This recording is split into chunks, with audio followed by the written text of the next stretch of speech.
Maillot, pardon, je l'ai gagné à Sallanches en 80. Une belle petite journée. Justement, est-ce que tu peux nous raconter ta journée à Sallanches alors en 80?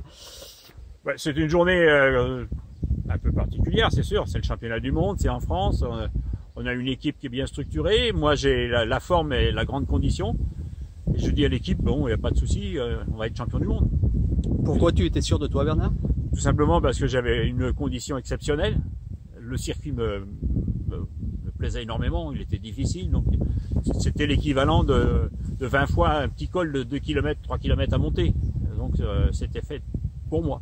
D'accord. Tu te retrouves avec un Italien échappé, Baron Kelly. Comment ça se passe ensuite?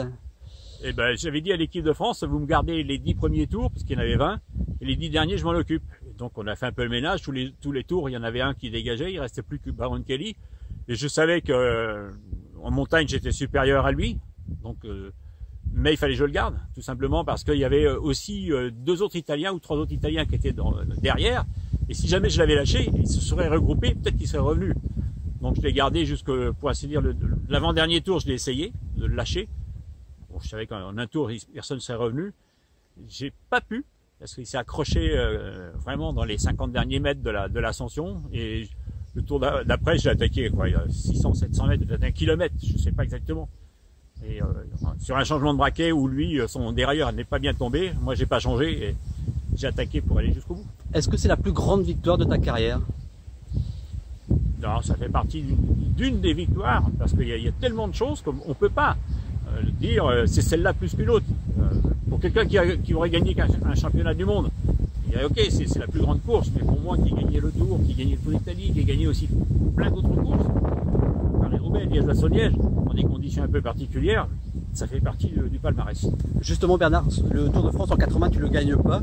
Est-ce que ce titre de champion du monde, c'était une revanche par rapport à ce qui s'était passé sur le Tour de France et l'abandon à Pau?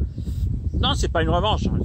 C'était un défi que je m'étais fait moi personnellement, puis avec toute l'équipe d'ailleurs, de gagner le Tour d'Italie et le Tour de France et le championnat du monde. Bon, ben, on en a raté une, ça arrive, on peut pas être bon à 100%.